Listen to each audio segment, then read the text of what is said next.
ইতিপূৰ্বে উচ্চতম ন্যায়ালয়ৰ এটা ৰায়ৰ ভিত্তিত অসমত যি ঐতিহাসিক ম'হ যুঁজ বন্ধ হৈ আছিল, এই ম'হ যুঁজৰ ওপৰত বিগত 2023 বৰ্ষত অসম চৰকাৰে এটা SOP উলিয়াইছিল, যাতে অসমত ঐতিহাসিক ম'হ যুঁজ যাতে পুনৰ প্ৰচলন কৰিব পাৰি। আৰু এই SOPৰ বিৰুদ্ধে মহামান্য গুৱাহাটী উচ্চ ন্যায়ালয়ত পেটা নামৰ এটা অৰ্গেনাইজেশ্যনে এটা আবেদন দাখিল কৰিছিল, আৰু সেই আবেদনৰ ভিত্তিত যোৱাকালি অসম চৰকাৰে ম'হ যুঁজৰ ক্ষেত্ৰত যি SOP বাহিৰ কৰিছিল, ইয়াক উচ্চ ন্যায়ালয়ে খাৰিজ কৰিছে।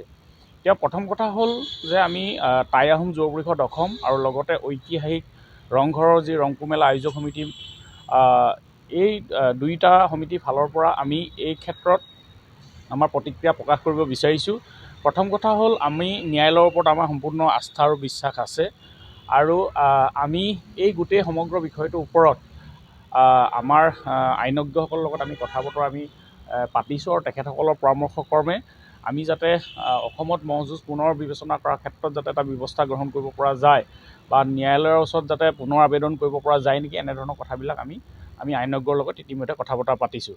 কিন্তু আইনী দিশটো বাদ দি আমি অন্যান্য সামাজিক দুটা কথা এই দিশত আমি ক'বলৈ বিচাৰিছোঁ যে ম'হ যুঁজটো আমাৰ এটা অভিন্ন প্ৰাচীন সাংস্কৃতিক পৰম্পৰা অসমৰ, আৰু ইয়াত এটা ধৰ্মীয় বিশ্বাস জড়িত হৈ আছে যে অসমৰ যিসকল কৃষক ৰাইজ, যিসকল ম'হ পালক বা যিসকল গোৱাল আছে, তেখেতসকলে আজি হাজাৰ হাজাৰ বছৰ ধৰি এটা কথা বিশ্বাস কৰি আহিছে যে যদি মাঘত ম'হ যুঁজোৱা নহয়, তেতিয়াহ'লে চ'তত হাল জুৰিব পৰা নাযায়।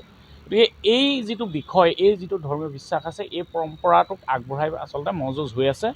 আৰু নিৰ্দিষ্ট আজিৰ তাৰিখত নিৰ্দিষ্ট কেইটামান ঐতিহাসিক স্থানতে, ৰংঘৰকে ধৰি ৰহাকে ধৰি নিৰ্দিষ্ট কেইটামান ঐতিহাসিক স্থানতহে পৰম্পৰা হিচাপে এই ম'হ যুঁজ প্ৰতিযোগিতাটো অনুষ্ঠিত হৈ আহিছে।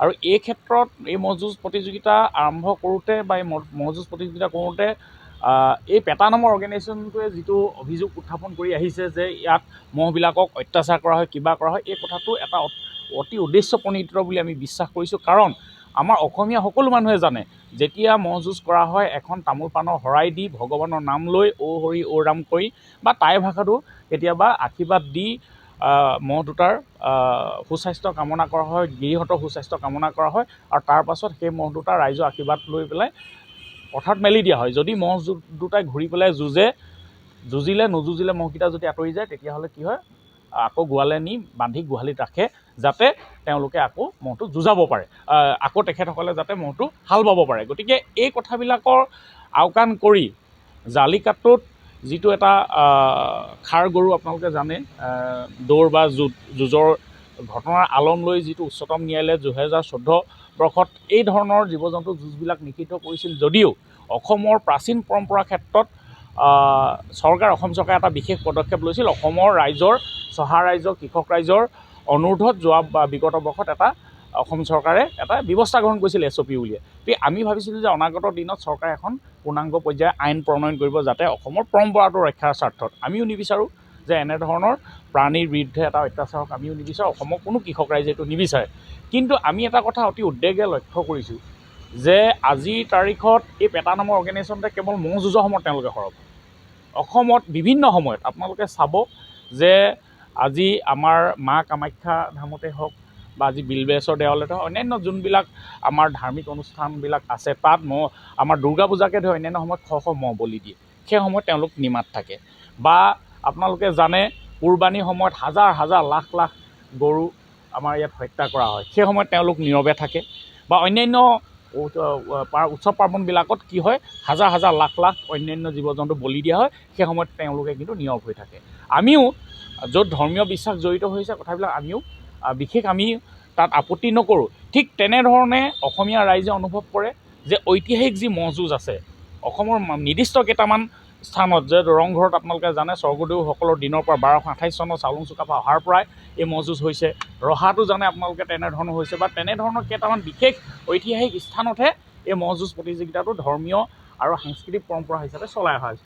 এই ধৰ্মীয় সাংস্কৃতিক পৰম্পৰা তেওঁলোকে হাত দিছে, আৰু আমি এটা কথা হয়তো ভাবিছোঁ যে আমিও সঠিকভাৱে হয়তো ন্যায়ালয়ৰ ওচৰত আমাৰ পক্ষটো আমি ৰাখিব পৰা নাই। গতিকে সেই ক্ষেত্ৰত আইনজ্ঞসকলৰ আমি পৰামৰ্শ নিশ্চয় ল'ম। কিন্তু এই আপাহতে আমি অসম চৰকাৰক আৰু কেন্দ্ৰীয় চৰকাৰক আমি অনুৰোধ জনাম যে অসমৰ আৰু উত্তৰ পূৰ্বাঞ্চলৰ এই অনন্য সাংস্কৃতিক পৰম্পৰাটো য'ত পৰ্যটনৰ এটা বিশাল সম্ভাৱনা লুকাই আছে, এই ক্ষেত্ৰত এখন আইন প্ৰণয়ন হওক। আৰু এই পেটা নামৰ আমি অৰ্গেনাইজেশ্যনটোক অনুৰোধ জনাইছোঁ যে আপোনালোকে প্ৰকৃতাৰ্থত য'ত কাম কৰিব লাগে তাত কাম কৰক। অসমীয়া ৰাইজৰ সংস্কৃতিৰ ওপৰত আপোনালোকে অযথা হস্তক্ষেপ নকৰিব। আমি মহামান্য ন্যায়ালয়ৰ ওপৰত আমাৰ সম্পূৰ্ণ আস্থা আছে।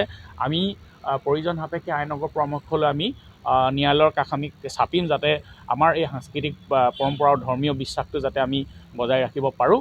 আৰু অনাগত দিনত যাতে এই পেটা নামৰ অৰ্গেনাইজেশ্যনটোৱে অসমীয়া কৃষ্টি সংস্কৃতি ৰক্ষা কৰাৰ স্বাৰ্থত অসমৰ ৰাইজে বা অসমৰ চৰকাৰে কিবা পদক্ষেপ গ্ৰহণ কৰিলে তাত যাতে বিধি পথালি দিবলৈ নাহে, তাৰ কাৰণে আমি আহ্বান জনাইছোঁ। আৰু অনাগত দিনত আমি আশা ৰাখিম চৰকাৰে এখন ম'হ যুঁজ পুনৰ প্ৰচলনৰ ক্ষেত্ৰত এখন যাতে আইন প্ৰণয়ন কৰে, তাৰ বাবে আমি আশা ৰাখিম। Stay informed, stay ahead. News NE 365.